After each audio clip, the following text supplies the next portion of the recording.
Hi everyone, I'm Sam and welcome to the Shoogly Stitch.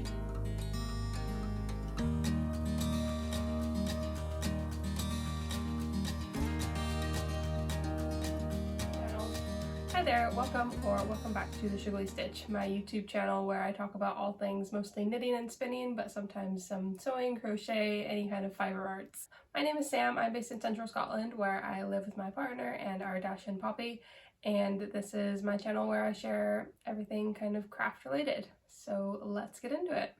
So it's actually been a while since I last recorded a video, and I feel like I've done tons since the last time I spoke to you all. Turns out there are now over 100 of you watching, so much appreciated to anyone who's taken the time to subscribe. It really means a lot that people are watching and enjoying these videos, and it's been a lot of fun to make them. So I think I'll keep going for the moment. Today I have a few things to share with you. I have a few finished objects, a few works in progress, and a little bit of sewing at the end as well.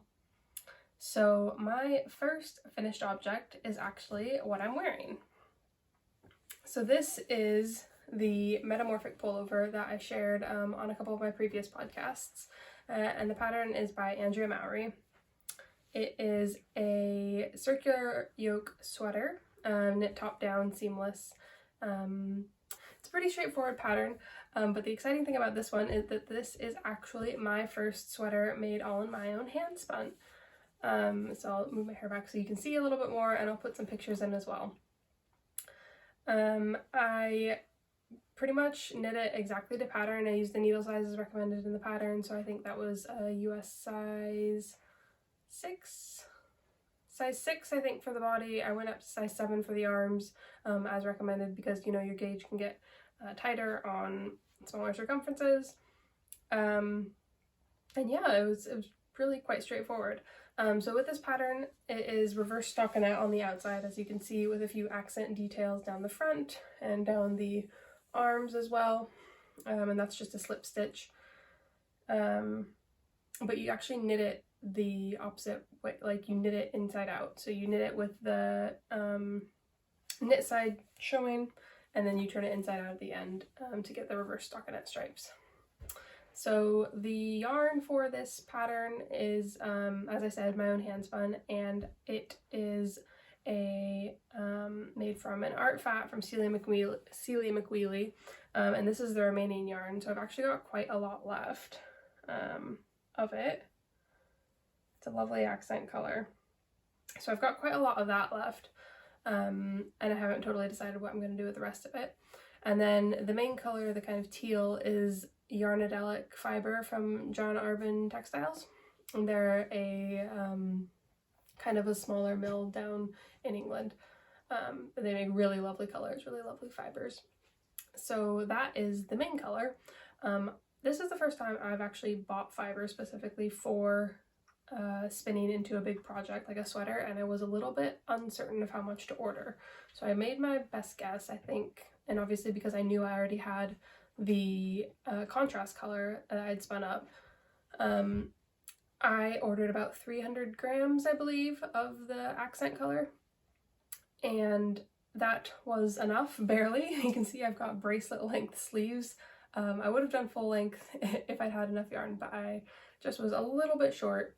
And the reason for that is the yarn, when I was spinning it, I believe it's a 100% Corriedale, I'll double check that. I was trying to spin it a wee bit thinner than it actually ended up spinning.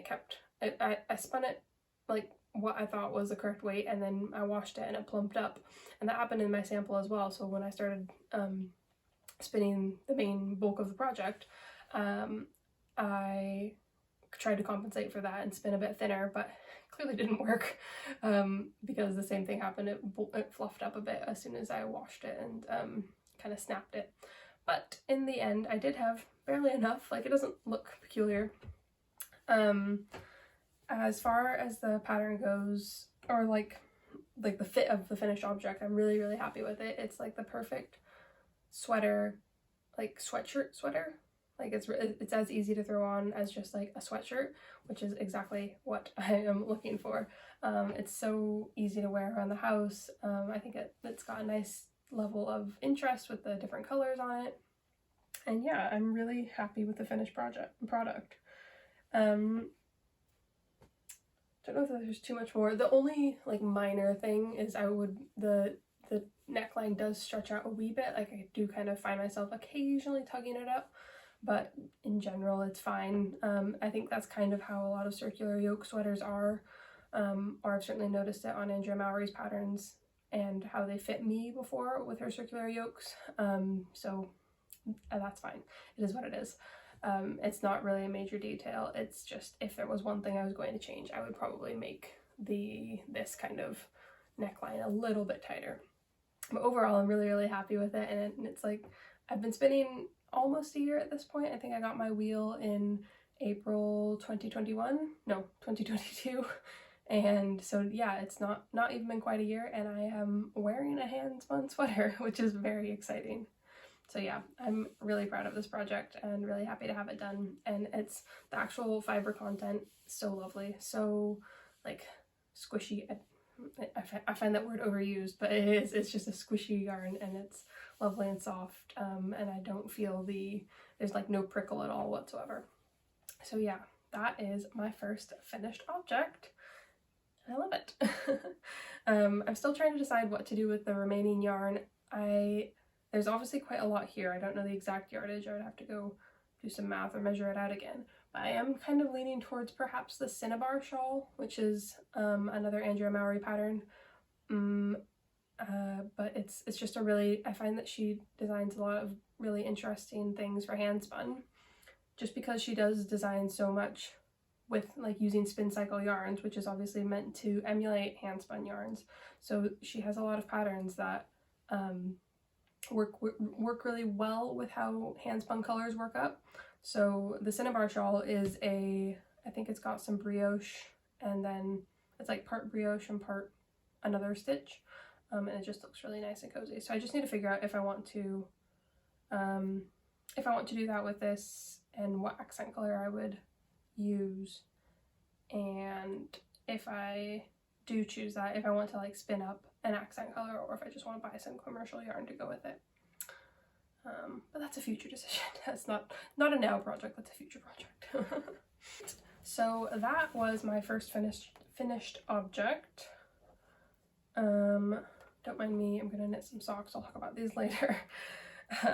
So yeah, Metamorphic Pullover was my first finished object. My second finished object is actually not something that I have on hand. So in my last normal podcast episode, I was talking about the Seasons cardigan by Ozetta, and I was working that up as a sample knit for Charlotte of Nervous Fibers, and she needed the finished product before Unravel, which is a big yarn show down in England. So yeah, I knit that up. I think the last time I talked to you, I was just about to here. And so obviously I've finished it and sent it away. So I'll talk a little bit about the process of that and send or add some pictures in here. So that pattern, the Seasons cardigan, I believe there's also a Seasons cardigan oversized, but the Seasons cardigan is written for a worsted weight yarn, and Charlotte wanted it worked up in a DK merino combined with a Surrey alpaca silk, Surrey silk alpaca, yeah. Anyways, so kind of like mohair vibes, but obviously Surrey alpaca, which I think tends to be a little bit heavier in weight than a mohair. So holding DK and that Surrey silk I think is a little bit thicker than worsted. So I was having some gauge problems like right off the bat. Like I already went down a needle size compared to what was written in the pattern. And my row gauge was still a little bit off, but that was mostly okay because you can compensate for like just knitting not quite as many rows, or in a lot of spots in the pattern it says to knit to a certain measurement, so that's what I did. However, so I finished the body, it was great, it was fine, I was happy with it. I did a really nice tubular bind off. It looked good, the finishings were nice. The button band on that pattern is knit at the same time as the actual body of the cardigan, so yeah, once you finish it, that's that's it, it's done. You just need to add on the buttons. I then moved on to the sleeves. So the pattern is written in half fisherman's rib, which when you knit flat is a row of knit one below, purl, knit one below, purl, and then on the wrong side you just knit. Now if you're doing that in the round, on the wrong side you have to purl. And like many people, my purling gauge is slightly looser than my knitting gauge. So because I was already having like gauge problems, the purling on the sleeves meant that my gauge was even looser than it had been on the body. So I'd started knitting the sleeve, got a little ways along, and there was like a definite tension difference. You could see the difference between where I was knitting in the round on the sleeves and where I had been knitting flat, like on the shoulders, because it's a raglan construction. So obviously down to about here on the sleeve had been knit flat back and forth in the raglan. So I ended up having to rip back, which is not the most fun experience with half fisherman's rib, but I managed. So I ripped back and I went down a needle size. So that solved most of the tension problems, even though it was painful to have to rip back as far as I did. But I did it. And then the other thing was, so because my row gauge was a little bit off, off of like how the pattern was written, and her decreases were written to be done every like X amount of rows. So I think it was, for the size I was doing, I think it was maybe every 18 rows that I was supposed to do it, which would have resulted in sleeves that were probably about to here if I'd actually followed the pattern like that. So instead I calculated based on her gauge what every 18 rows would actually measure, and then I calculated on my gauge what how many rows I needed to do to get to that same measurement. So I think it ended up being about every 14 rows I did a decrease, and that actually worked out fine in the end. You do decrease all the way down, like your last decrease round is right before you, like right here, right before you change for the cuff, or you change to normal ribbing for the cuff. So it all worked out in the end, but it took a little bit of recalculating just because of, it wasn't really a one-to-one yarn substitution for how the pattern is written. Yeah, and you know, everyone's gauge is different as well. So I think with a combination of those two things, it ended up needing a little bit of rejigging, but I got there in the end. I was quite nervous, to be perfectly honest, because the sleeves felt massive when I was knitting them, and I have not knit big kind of wide balloon sleeves or bishop sleeves. I tend to kind of mostly stick to this. I'm planning to branch out a little bit, but as I was doing them, they did just seem massive, and I was a little bit concerned, but it all came together in the end when I knit the ribbing for the cuff, and it kind of cinched in and brought it all together. So I was really happy with it in the end. The color was absolutely gorgeous. I have, I'm planning to get a sweater quantity, or like as like I guess payment-ish for doing the sample knit. I could get a sweater quantity for myself. So I've requested that Surrey alpaca silk and a fingering weight yarn in a really nice kind of tonal gray. So I think that is going to be a really good combination to do some kind of, I want to do a cardigan, but maybe not quite as oversized sleeves. But yeah, it was really great to be able to actually work with that alpaca and try that out, because I've done limited amounts of knitting with mohair. I do find it a bit itchy, but the alpaca wasn't a problem at all. Like when I tried that sample on, it was the most, I could have worn that all day. I probably wouldn't choose those colors for myself, but as far as like coziness, and yeah, it was just the most comfortable thing in the world. And Charlotte has actually posted a photo recently. She put a picture up with the buttons that she'd chosen, because I didn't put buttons on. I sent it to her without the buttons. So she chose some really nice buttons, and in the post she said, "Oh, I've barely taken this off since I got it back." So that was, it's always nice to hear. It's a good feeling.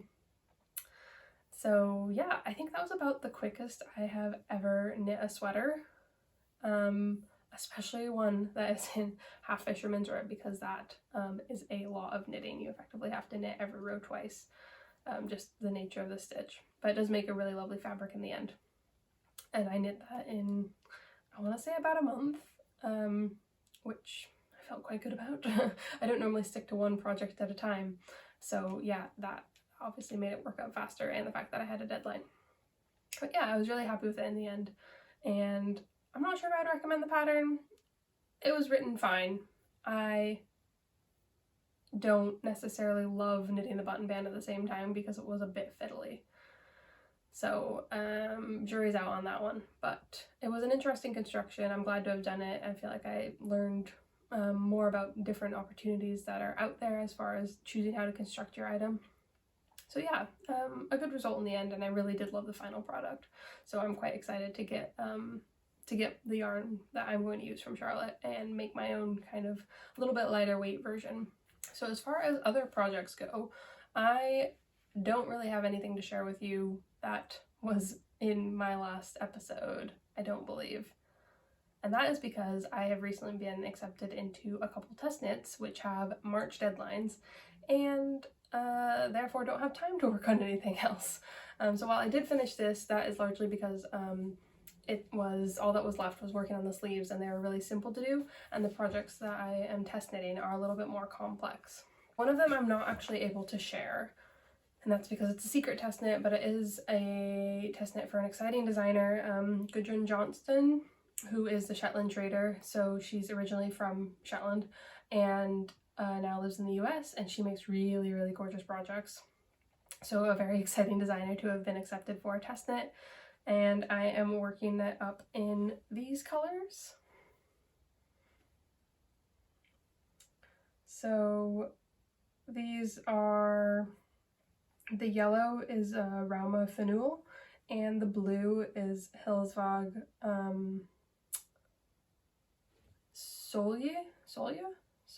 Hillsvag Solje.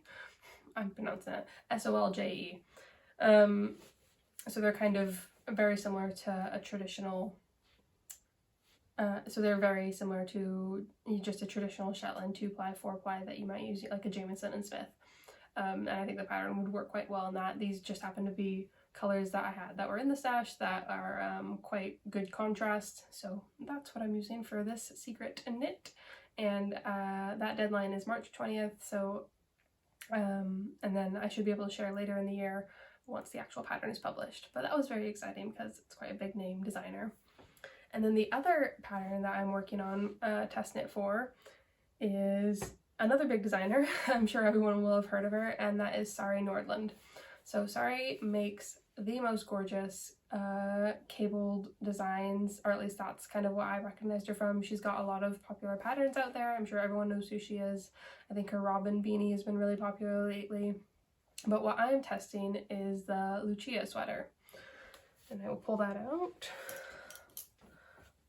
So I am testing the Lucia sweater, which is a drop shoulder kind of cable and lace knit pullover sweater, and this is where I'm at so far. So the deadline is mid-March, and you just have to have the yoke and one sleeve done. So I'm getting that far along on the sleeve. Here's the back. And this is an interesting new construction for me. So I have knit cabled jumpers before. I've knit a big cabled Aran jumper for my partner. I've knit a cabled sweater for my mom. It's not really something that I'm new to. It's fine, I was experienced. So that's great. I've never knit one of Sari's patterns, and I've not knit anything that is a top-down drop shoulder as far as I can remember. And so this pattern, it starts in the back here. So you start and you cast on along here, the back neck, and then you increase. You can see that it increases here. You increase till you've got kind of a trapezoid, and then once you've increased, you knit, I don't know, 5 inches or something like that, and then after you've knit a bit of length on the back, you then pick up along these shoulders here. So you pick up here and then you knit each front panel, again each front panel, and then, sorry, my needles are clacking. You knit each front panel and then you cast on stitches in the middle for the front neck, and then you're knitting back and forth for the front for quite some time until it's long enough that you can join the entire thing in the round. And so I have done that. You can see I've knit like maybe a ½ inch in the round there. Yeah, so there's about ½ inch that's done in the round, and then because the test knit deadline is mid-March and we're into March now, all that needed to be done was the yoke and the sleeve, so I then started on one of the sleeves. And the sleeve, again, is a drop shoulder, so you just pick up all along the edges and start knitting the sleeves. I absolutely love how this is working up. It is a cable pattern, so there's this motif here that is kind of ribbed cables. It is also all twisted stitches, or the majority of it is twisted knits and purls. So there's this lovely motif here, which is like a cable pattern, and then there's like kind of a lacy column here, a really gorgeous like kind of cable and lace pattern in the middle as well, and then it repeats on the side. And then the sleeve is just this cable motif with this kind of band on either side. So you'll see that. See that here. So that is this test knit. So far it is going really well. I'm not the fastest test knitter in the bunch, so pretty much anything I come across, I mean, I'm not slow. I think I'm making good progress. I'm well on my way to meeting the deadline, but there are definitely people who are a lot faster than me and didn't need to order yarn, so they already had the yarn when they were chosen for the test knit, so they could start quicker. So basically, if I've gotten to anything that is a bit confusing or doesn't make sense, like there was a little bit of confusion about how some of the charts were, what rows they started on and whatnot, and making sure all the charts line up with all the other charts and the written text, the written pattern. But pretty much people have got to those parts before I have, so it's something I'll notice, then go double check the pattern notes and what comments people already made, and it's already been covered. And so it's just confirmation that I am catching those things independently, because I'm working off of a copy of the pattern that I already downloaded instead of working off the live pattern from the Google Drive. So yeah, it's going really well. I am using Filcolana Peruvian in this lightest gray, and it's kind of a heathered, I'd say it's a warm light gray. There's definitely cooler colors out there, but it's not overly, it's fairly neutral. I've never used this before. Very affordable, a very lovely texture. I think it'll work up, it'll feel really nice when it's done.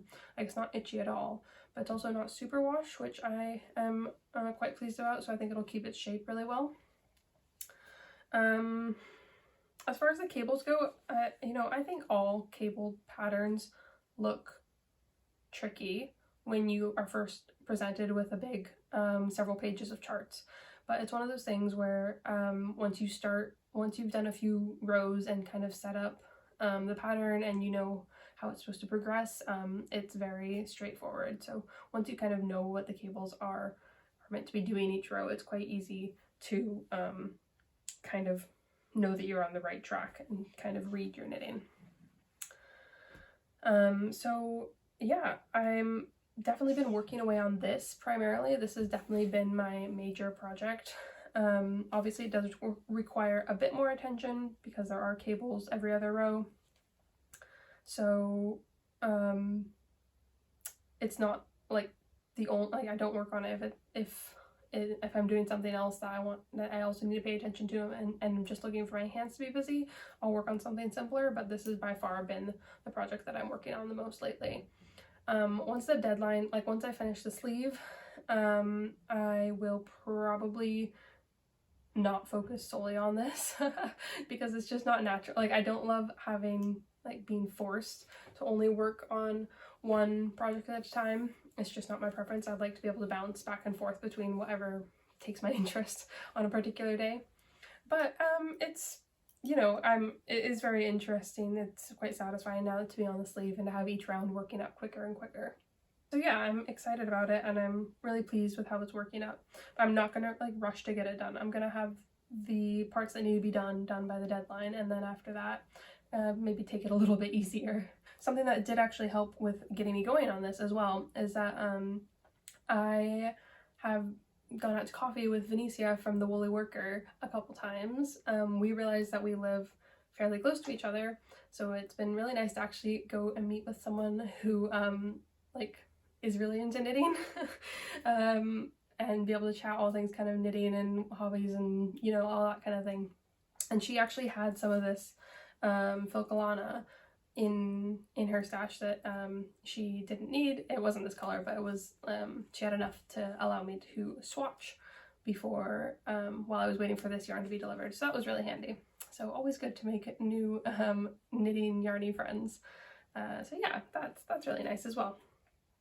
So that is my main work in progress, and then of course the other test knit that I can't really talk that much more about. Those are the things that are front and center at the moment. So I do have some more vanilla socks that I've been working on, and that is because the other pair that I was working on, I have reached the point where I need to do the heel, and that obviously takes some preparation and attention, and if I'm working at a point in which I can give something attention, I've been working on that cable jumper. So I started a new pair of vanilla socks so I could just knit round and round in a stockinette tube and have something just to keep my hands busy when that's what I'm looking for. So I'm working in a yarn that's new to me. It's this King Cole Summer 4-ply, and it makes this kind of self-striping pattern here. It's not kind of your standard self-striping. It's got like little thin stripes interspersed with the big stripes. So yeah, it's working out pretty well so far. It's a cotton bamboo and I think it said PBT blend, so I assume that's like the elasticy bit.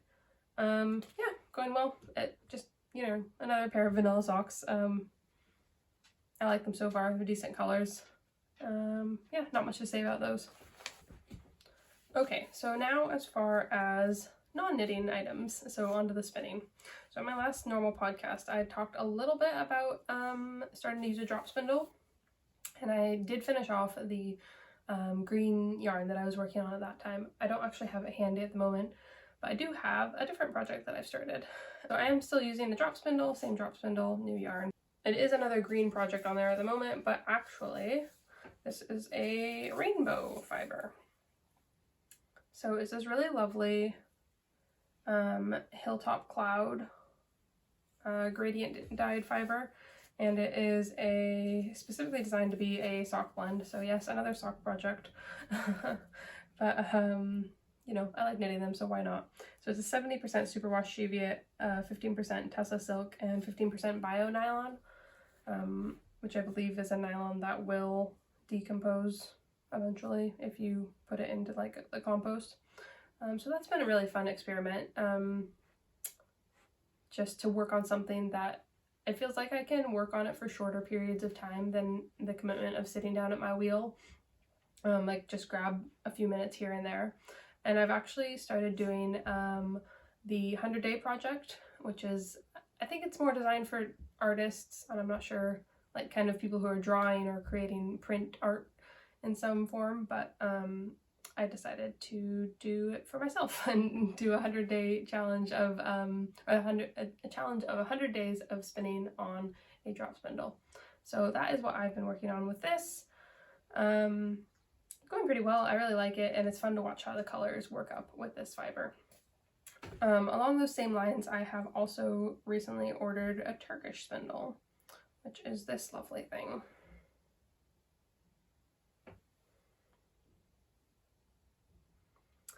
And this is from IST Crafts. I think he's based in the Isle of Wight.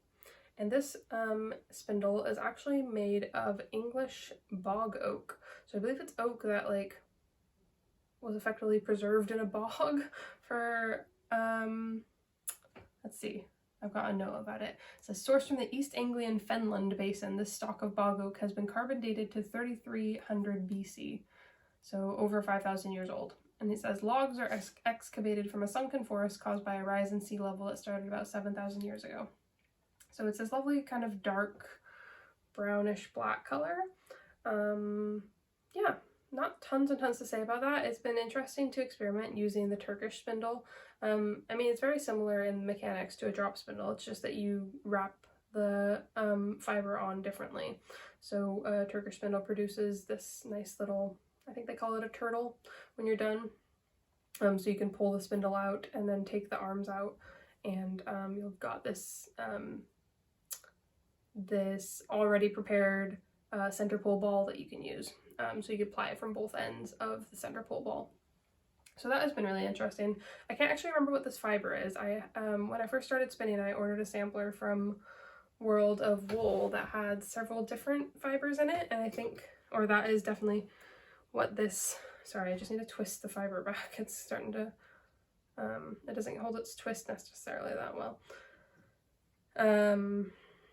Yeah, so it's from a sampler. I think it feels quite fine, and it feels like it might have some alpaca, like it's really quite soft. So I'm not sure it was the best thing to start experimenting with a brand new style of spindle on, but you know, it's working all right. So that's been fun, and that was a nice, that's my only new acquisition, is this lovely little bog oak spindle. And I actually saw this on Soulful Spinning's channel. So I think her name's Lisa. She had just got like a tiny version of this. I think he does a really super light Turkish spindle. And she'd got one in this same wood, and I was like, ooh, that's somewhat local to me. It's at least in the UK. I'll order one of those. And yeah, it's really nice to have something, a point of comparison, because the drop spindle is fine, but it's not particularly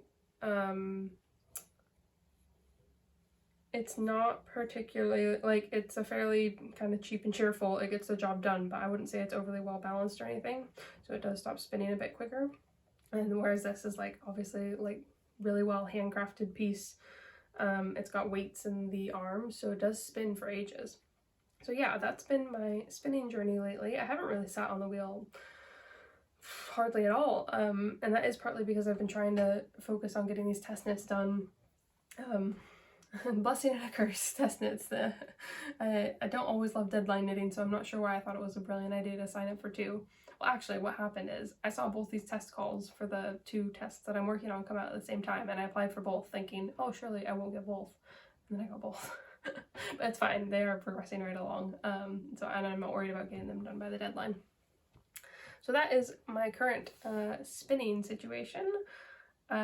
Just drop spindles and Turkish spindle, but I mean it's a form of drop spindle, isn't it? So, but it's been really interesting, and it's really satisfying to do something fully with your hands. There's a tactile nature to it that just can't be replicated. The only other thing I'll share today is a little bit of sewing, and I have not yet ventured into garment sewing. The sewing that I do tends to be a bit more practical. Not like garment sewing isn't practical, but like non-garments. And it was Cameron's birthday, my partner's birthday yesterday, so I made him this little watch wrap. He has several watches. It's kind of like one of his hobbies is collecting and wearing watches, and he's got lots of different straps. So this I made with the intention of it being like a travel wrap, so we can put a few, like there's a pocket here, some bigger pockets here, and then some smaller pockets as well. That can fit some watches, and then plenty of room for straps or anything else that he might need to bring along. So yeah, that gives him the option to take a few things along. It was, I just kind of made up the pattern. I looked at a few things that were available online and like on Etsy and stuff already, and yeah, I made something quite similar. So I had this wax canvas already, and this is a wet wax canvas on the outside, which means it's kind of that tacky to the touch, like you might get on a Barber jacket. And then on the inside is a dry wax canvas, so it doesn't have that same tackiness. And then in the pockets I had this like wool tweed, just kind of scraps of fabric. I had these scraps of fabric, and I put those in the pockets to provide some kind of cushioning. And then yeah, just have a tie at the end to hold it all together when it's rolled up. So that is the last other little bit of crafting that I've been doing lately. Well, I think I am just about covered everything. I would really love if anyone has any recommendations about what to do with that, with the blue yarn, with this, my leftover hand spun. If you have any opinions about whether I should spin some more yarn for an accent color, or any other yarns that would be good for an accent color, or any other patterns you can think of that I've not considered. I'm really looking, like I said, at the Cinnabar shawl right now, but open to other ideas. And yeah, if you've enjoyed it, if you've made it this far, I really appreciate it. I'd really appreciate it if you can give this a like or a comment. Maybe let me know what you're working on while you watch this. I'm assuming that you're knitting or, you know, crafting while you watch this, as that's what I do when I'm watching other knitting videos, knitting podcasts, etc. So yeah, feel free to share. And I think that's all I have to share today. I should probably go because Poppy wants to go on a walk and she's getting antsy, aren't you? Yes. But thanks again for listening and watching and following along, and I hope to see you again next time. Bye!